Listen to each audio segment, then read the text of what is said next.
Hello everyone, my name is Abhi Karmakar, third year MBBS student, third first, and today we will be discussing about myocardial infarction, heart attack. That is, we will discuss the pathology part, and in this video I will discuss the gross appearance and microscopical changes that we see in the myocardial infarction, and I will try to cover this in the minimum time possible. And if you write this much in your examination, then this is more than sufficient to fetch you good marks. Okay, so let's begin with myocardial infarction. So myocardial infarction is basically heart attack, and let's start with the gross appearance. Before starting with the gross appearance and microscopical appearance, I want you to know the basic funda behind these changes. So पहले normal होगा, heart will be normal, फिर blood supply नहीं आएगा, फिर या फिर कोई भी रीज़न की वजह से अगर मायोकार्डियल इन्फेक्शन हुआ, which is basically blood supply diminished हुआ उस एरिया में, तो क्या होगा, मायोकार्डियल सेल्स है उसको डैमेज होगा, और फिर जो है डैमेज सेल्स का हीलिंग होगा. तो दिस इज़ द बेसिक फंडा, नॉर्मल, फिर डैमेज होगा और फिर अल्टीमेटली बॉडी उसको हील करेगा. तो ये नॉर्मल टू डैमेज जो वो आवर्स टू डेज में होता है, एंड हीलिंग पार्ट जो होता है दैट इज़ वीक्स में होता है. ठीक है, सो knowing this thing now, we will apply this in the gross appearance and the microscopic appearance. So see here, hours, days and then weeks. So basically इधर normal होगा, इधर damage, and इधर then healing part चालू होगा. So this is the gross part, what you can see in myocardial infarction by naked eyes. So 4 hours में no change. 4 hours में जो भी change होता है वो बहुत minute microscopical changes पे ही होता है. So no change आएगा. 4 to 12 hours में yes we can see occasional dark mottling. What is mottling? Spot like appearance, like spots जैसे दिखेगा तुमको. ठीक है, अब उससे क्या होगा आगे 12 to 24 आवर्स में डार्क मॉटलिंग होगा. तो दिस विल बिकम प्रोमिनेंट, जो मॉटलिंग स्पॉट्स जो होंगे वो प्रोमिनेंट होते जाएंगे. So as the time goes तुम्हारे जो अपीयरेंसेस में चेंजेस आएंगे वो ज़्यादा प्रोमिनेंट होते जाएंगे. डार्क मॉटलिंग है, अब क्या आएगा 1 to 3 डेज देख लो, मॉटल तो हो गया है वो, अब उसमें येलो टैन सेंटर भी आना शुरू हो गया. ठीक है, तो पहले कुछ नहीं था, फिर मॉटलिंग हुआ, मॉटलिंग में ये येलो टैन सेंटर ऐड हो रहा है. अब ठीक है, येलो इस सेंटर ऐड हो रहा है. अब देखो 3 to 7 डेज में क्या हो रहा है, yellow soft centre with peripheral hyperaemia. तो वो जो मॉटलिंग था वो पूरा येलो सॉफ्ट सेंटर बन गया, और पेरिफेरल हाइपरएमिया जो आजू बाजू जो होगा इन्फार्क्ट के एरिया में, वहाँ पे एक रेडनेस आ जाएगा, रेडनेस जैसा. तो वहाँ पे मार्जिन्स पे रेडनेस आ जाएगा. This is peripheral.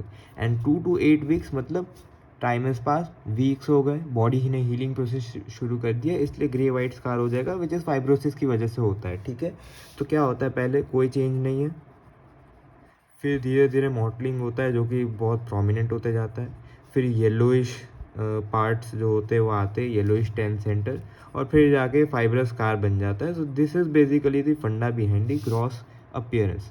ये नॉर्मल टू डैमेज होगा, डैमेज फिर हील होगा. ठीक है, this is how the basic funda goes. Microscopical changes आपको याद रखना है कैसे. I will also try to implement the general pathology basics. तो देखो फर्स्ट 6 आवर्स में क्या होता है मायोकार्डियल इन्फार्क्शन में, पहले तो फर्स्ट 6 आवर्स में क्या होता है, हम डिवाइड कर देते हैं इसको टाइमिंग को 1 to 1.5 hour and then half hour to 6 hours में.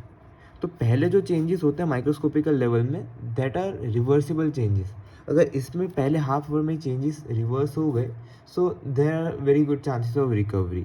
अगर उससे ज़्यादा हो गया तो फिर इरिवर्सिबल चेंजेस होगा. ठीक है, इसमें इरिवर्सिबल चेंजेस हो जाएगा इस टाइम पीरियड में, और इसमें रिवर्सिबल चेंजेस होने के चांसेस है, इसमें रिवर्सिबल चेंजेस हो गए. ठीक है, अब जनरल पैथोलॉजी की अगर हम बात करें, अप्लाई करें उसके जनरल रूल्स को, तो रिवर्सिबल में क्या होता था, ऐसे लॉस ऑफ ग्लाइकोजन होता था, माइटोकॉन्ड्रियल स्वेलिंग होता था, और जो एटीपी लॉस की वजह से मायोफाइब्रिल जो है रिलैक्स होगा, वो कॉन्ट्रैक्ट नहीं होगा. और ठीक है, तो glycogen loss, mitochondrial swelling, myofibril relaxation, ये सब रिवर्सिबल चेंजेस नॉर्मली जो दिखते हैं, स्मॉल एमॉर्फस डेंसिटीज जो माइटोकॉन्ड्रिया में दिखते हैं, वो सब आपको रिवर्सिबल चेंजेस में दिखेगा. किस टाइम पीरियड में, 0 to 1.5 आवर्स में. ठीक है, this is ours, 0 to 1.5 hours में ये सब दिखेगा आपको. ठीक है, अब इरिवर्सिबल चेंजेस हो जाएगा, इसके बाद इरिवर्सिबल चेंजेस. तो जनरल पैथोलॉजी को अगर अप्लाई करें, इरिवर्सिबल चेंजेस में क्या होता है, एक तो हमारा जो सेल मेम्ब्रेन है वो डिसरप्ट होने लगता है, ठीक है, sarcolemma disrupted. Mitochondrial amorphous densities ये दिखने लगती है, दिस आर वेरी प्रोमिनेंट। फिर क्रोमैटिन जो होता है उसका मार्जिनेशन होने लगता है, उसका क्लम्पिंग होने लगता है। सो ये होता है कैरियर एक्सिस, कैरियोलाइसिस वगैरह वगैरह, ये सब इरिवर्सिबल चेंजेस है, ये बाद में होना शुरू हो जाता है। तो फर्स्ट 6 आवर्स में दोनों हो सकता है, रिवर्सिबल चेंजेस भी हो सकता है, इरिवर्सिबल चेंजेस भी हो सकता है, डिपेंडिंग कि कितना टाइम हुआ है, ठीक है। इस पर भी बेसिक वही फंडा लगाएगा, पहले नॉर्मल, फिर डैमेज, फिर हीलिंग। तो फर्स्ट 6 आवर्स में क्या है, रिवर्सिबल, इरिवर्सिबल, और उसका जनरल पैथोलॉजी के रूल्स लगा देने हैं। You can write this on your own as well, like तुम पढ़ के ना जाओ, तुम जनरल पैथो भी लाइक पढ़ के जाओ, तो you can right 1 to 6 hours का पूरा फर्स्ट 6 आवर्स का। 6 to 12 आवर्स में भी जनरल पैथोलॉजी का आता है कॉन्सेप्ट कोएगुलेटिव नेक्रोसिस, ठीक है। डेथ हो रहा है मायोकार्डियल सेल का, तो coagulative necrosis begins in 6 to 12 hours, this is important, ठीक है। तो 6 to 12 आवर्स में कोएगुलेटिव नेक्रोसिस बिगिन हो रहा है। कोएगुलेटिव नेक्रोसिस के साथ एडिमा और हेमरेज वो सब भी होगा। और कोएगुलेटिव नेक्रोसिस के साथ क्या और होगा, wavy fibres. What do mean by wavy fibres? तो मायोकार्डियल सेल, जो मायोफिब्रिल्स है जो कॉन्ट्रैक्ट करवा रहा है, पेरीफेरी में जो होगा इन्फार्क्ट के, ये जो मायोफिब्रिल जो पेरीफेरी में होगा ना इन्फार्क्ट के, वो क्या होगा, वो नॉन कॉन्ट्रैक्टाइल हो जाएगा। एटीपी नहीं है भाई, कॉन्ट्रैक्ट कैसे होगा, स्ट्रेच्ड हो जाएगा। डेड जो मायोफाइब्रिल्स है पेरीफेरी ऑफ द इन्फार्क्ट में, वो नॉन कॉन्ट्रैक्टाइल है, स्ट्रेच्ड है, तो उससे क्या है, वेवी अपीयरेंस मिल रहा है। दूसरा क्या दिख रहा है, वैक्यूलाइजेशन ऑफ द मायोकार्डियल सेल। तो अंदर जो है मायोकार्डियल सेल्स के अंदर पानी भर जा रहा है, मोस्ट प्रॉब्ली पानी भर जा रहा है, इसकी वजह से वैक्यूल्स दिख रहे हैं, तो एम्प्टी स्पेसेस दिखेंगे आपको अंदर। तो ये जो है 6 to 12 आवर्स में 3 चीज़ें हो रही है। 3 चीज़ें, कौन सी 3 चीज़ें? Coagulative necrosis which is suppose to happen because damage जो है शुरू हो जाएगा, wavy fibres and vacuolisation of myocardial cell. So remember this 3 things. Another इसके बाद चलते 12 to 24 आवर्स में। सो अब जो इसके बाद क्या होगा, coagulative necrosis more and more prominent होता जाएगा। सो उसमें कैसा था, dark mottling more and more prominent होता जा रहा था, इसमें coagulative necrosis more and more prominent होता जाएगा, because that is the major damage part. तो कोएगुलेटिव नेक्रोसिस जो है प्रोमिनेंट हो जाता है, उसमें बिगिन होता है 6 to 12 में बिगिन होता है, इसमें प्रोमिनेंट हो जाता है। अब इसमें जनरल पैथो का रूल लगा दो, क्या होता है नेक्रोसिस में, क्या क्या दिखता है आपका, जो कैरियर एक्सिस, कैरियोलाइसिस वगैरह वगैरह होता है, उससे क्या होता है, इओसिनोफिलिक साइटोप्लाज्म जो है वो बन जाता है। जनरल पैथो का रूल मैं बोल रहा हूँ, ये तो कोई लाइक रटने की चीज़ भी नहीं है, that is the basic concept. Pyknotic nuclei, that is what happens in the necrosis. Preserved cell membrane because it is solid, ठीक है, ये हमारा जो है कोएगुलेटिव नेक्रोसिस में जो बना रहता है, ठीक है, मेंटेन रहता है। लिक्विफिकेटिव नेक्रोसिस में उड़ जाता है भाई, तो इसमें जो है ये मेंटेन रहता है cell membrane, that is the basic concept of the general pathology. 1 to 2 days में क्या होता है, acute inflammation reaction at periphery, ठीक है, पेरीफेरी में इन्फ्लामेशन का रिएक्शन शुरू हो जाता है 1 से 2 दिन में।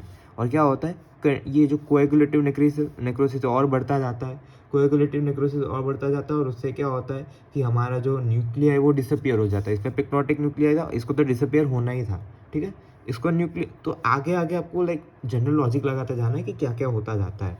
और margin shows contraction bend necrosis, this is very important. Contraction bend necrosis किसमें दिख रहे हैं, 1 to 2 डेज में। तो as the coagulative necrosis progresses, ये सब हमको दिखने मिलेगा, तो न्यूक्लियस डिसअपियर हो जाएगा, कॉन्ट्रैक्शन बेंड नेक्रोसिस दिखेगा पेरीफेरी में आपको, ठीक है, मार्जिन्स में आपको ये दिखेगा। 3 to 7 days we are approaching toward the healing process, ठीक है।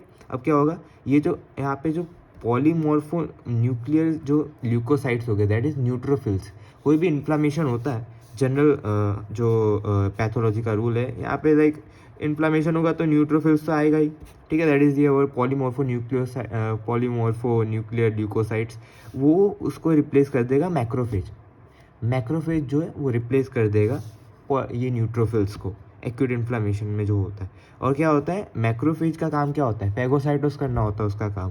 वो फैगोसाइटोस करेगा, क्या करेगा, फैगोसाइटोस क्या करने जैसा है, डेड सेल्स को फैगोसाइटोस करेगा, जो डेब्रीज है, ये जो डेब्रीज है उसको फैगोसाइटोस करेगा, क्लियर करेगा। और इसके साथ साथ क्या होगा, अब ये ग्रैनुलेशन टिश्यू बन जाएगा। ग्रैनुलेशन टिश्यू जो है वो बनना शुरू हो जाएगा, यहाँ से शुरू होगा 3 to 7 डेज में ग्रैनुलेशन टिश्यू बनना शुरू होगा। किधर से, पेरीफेरी में बनना शुरू होगा, और पेरीफेरी से वो सेंटर की तरफ अप्रोच करेगा, पेरीफेरी टू सेंटर ये अप्रोच करेगा ग्रैनुलेशन टिश्यू। तो देखो कोएगुलेटिव नेक्रोसिस 6 to 12 आवर्स में शुरू हुआ था, ग्रैनुलेशन टिश्यू 3 to 7 डेज में शुरू हो रहा है, ठीक है।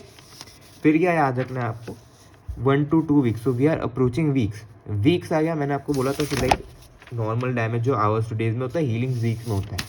तो अब देखो वीक्स आ गया मतलब हीलिंग प्रोसेस स्टार्ट्स.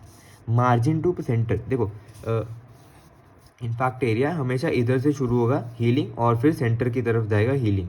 ठीक है, कभी भी ऐसे सेंटर से शुरू नहीं होगा. तो लाइक इधर से हीलिंग शुरू होगा और अंदर की तरफ जाएगा इवेंचुअली. तो मार्जिन टू सेंटर इसका हीलिंग प्रोसेस शुरू होता है. क्या क्या होगा इसमें हीलिंग प्रोसेस, और जनरल लॉजिक है. हीलिंग कैसे होगा, फाइब्रोसिस से होगा. फाइब्रोब्लास्ट होगा, फाइब्रोब्लास्ट बढ़ेगा, कोलेजन वोलेजन डिपोजिशन बढ़ेगा, तभी हीलिंग होगा. ठीक है, मरे हुए सेल्स को हमको रिप्लेस करना है तो यही तो ठूसेंगे, बॉडी तो यही सूझता है. फिर देखो वैस्कुलराइज्ड ग्रैनुलेशन टिश्यू. तो देखो ग्रैनुलेशन टिश्यू बन रहा था बट ये हाईली वैस्कुलराइज्ड हो गया अब granulation tissue. That granulation tissue is a sign of healing. ठीक है, that is a sign of healing. 2 to 8 weeks हमने कोलेजन डिपोजिशन बढ़ा दिया, ये जो है वो ज़्यादा प्रोग्रेस कर जाएगा. सेल्युलरिटी कम है, डेड सेल्स को हटा दिया मैक्रोफेज ने, तो कहाँ से सेल्युलरिटी होगी, सेल्युलरिटी कम है, कोलेजन डिपोजिशन बढ़ा दिया. एंड 2 months के एंड में क्या होगा, एक स्कार बचेगा. एक स्कार जो बचेगा कम्प्लीटली हील्ड, देन स्कार बचेगा. हमने ग्रॉस में भी क्या देखा था, वाइट फाइब्रस स्कार. देखो ग्रे वाइट स्कार, और अल्टीमेटली क्या हमारे पास डेंस स्कार मिला है हमको. ठीक है, तो यूजुअली हमने क्या पढ़ा, देखो 1 to 6 फर्स्ट 6 आवर्स में रिवर्सिबल इरिवर्सिबल चेंज होगा. That is the start of the damage. 6 to 12 में कोएगुलेशन नेक्रोसिस, ये आगे आगे बढ़ता जाएगा. ये उसके बाद तो प्रोमिनेंट ही होना है इसको. इसके चेंजेस ये और प्रोग्रेस होगा, ये न्यूक्लियर हट जाएगा, इसमें कॉन्ट्रैक्शन बैंड नेक्रोसिस हो जाएगा. एक्यूट इन्फ्लामेशन शुरू हो रहा है इसमें 1 to 2 days में. अब ये 1 to 2 days में जो न्यूट्रोफिल्स था, न्यूट्रोफिल्स को मैक्रोफेज रिप्लेस कर देगा. मैक्रोफेज का काम तो आपको पता ही, वो जनरल लिख देना है कि वो उड़ा देगा. ग्रैनुलेशन टिश्यू आ रहा है, मतलब हीलिंग शुरू हो रहा है. हीलिंग प्रोसेस चालू हो गया कि इधर से होगा पेरीफेरी टू सेंटर होगा, मार्जिन टू सेंटर होगा. ठीक है, और ठूसते क्या है उसमें, मरे हुए सेल्स की जगह फाइब्रोब्लास्ट और कोलेजन ही ठूसते. उसके बाद तो सबको वही लिखना है, collagen deposition and less cellularity. तो this is the basic funda of myocardial infarction pathology, and this are the changes which are seen in the myocardial infarction. ठीक है, so let me show you few pics of this book. तो as you can see here जो है macrophages आ गए और उन्होंने replace कर दिया है. ठीक है, and this is the infarcted myocardial fibres with eosinophilic cytoplasm. Reddish दिख रहा है आपको, कलर से पता चल जाएगा. एंड ये पॉलीमॉर्फो न्यूक्लियोसाइड जो है ये इन्फिल्ट्रेशन हो रहा है. देखो ये जो है ये इन्फिल्ट्रेशन हो रहा है, मतलब कि क्या हो रहा है, एक्यूट इन्फ्लामेशन शुरू हो गया है. अब इसको रिप्लेस कर देगा क्या, मैक्रोफेज रिप्लेस कर देगा. फिर क्या होगा, फाइब्रस स्कार टिश्यू बन जाएगा. मतलब हीलिंग प्रोसेस शुरू हो गया है. So this is how it shows. देखो acute inflammatory cells you can see here. This is the normal and this is the acute inflammatory, मतलब यहाँ पे infarction हुआ है. ठीक है, so that's it. Hope you like this video. If you understood the video then it's good. If you have any doubt, leave it in the comment. Please subscribe the channel, and yeah, that's it from my side.